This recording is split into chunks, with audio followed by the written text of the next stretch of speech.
ঘাতক চন্দ্র কী এবং ঘাতক চন্দ্রে কোনো মঙ্গল কাজ করা উচিত নয়।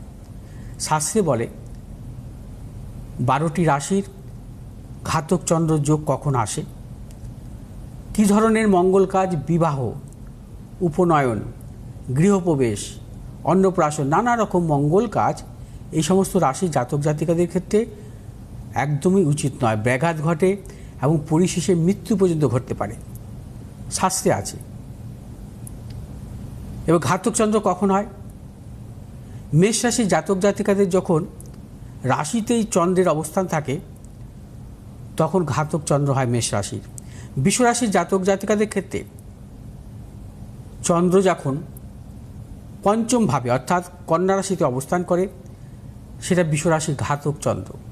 মিথুন রাশির জাতক জাতিকাদের নবমে অর্থাৎ কুম্ভ রাশিতে যখন চন্দ্র অবস্থান করে, সব কিছু কিন্তু গোচরে, সেটা হয় ঘাতক চন্দ্র। কর্কট রাশির জাতক জাতিকাদের ক্ষেত্রে দ্বিতীয় অর্থাৎ সিংহ রাশিতে যখন চন্দ্র অবস্থান করে সেটা হয় ঘাতক চন্দ্র। সিংহ রাশির জাতক জাতিকাদের ক্ষেত্রে ষষ্ঠভাবে অর্থাৎ মকর রাশিতে যখন চন্দ্র অবস্থান করে সেটা হয় ঘাতক চন্দ্র।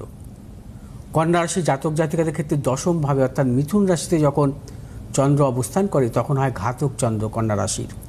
তুলা রাশির জাতক জাতিকাদের ক্ষেত্রে তৃতীয় অর্থাৎ ধনু রাশিতে যখন চন্দ্র অবস্থান করবে সেটা হবে তুলা রাশির ঘাতক চন্দ্র।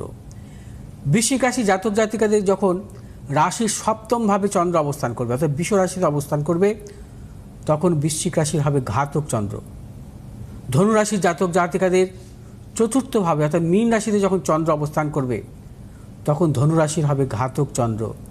মকর রাশি জাতক জাতিকাদের যখন সিংহ রাশিতে চন্দ্র অবস্থান করবে সেটা হবে মকর রাশির ঘাতক চন্দ্র।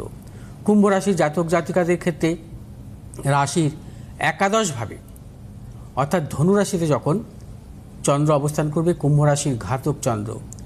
মীন রাশির জাতক জাতিকাদের ক্ষেত্রে রাশির দ্বাদশে অর্থাৎ কুম্ভ রাশিতে যখন চন্দ্র অবস্থান করবে সেটা মীন রাশির ঘাতক চন্দ্র। গোচরে অর্থাৎ 12টি রাশির ঘাতক চন্দ্র নিয়ে আলোচনা করলাম।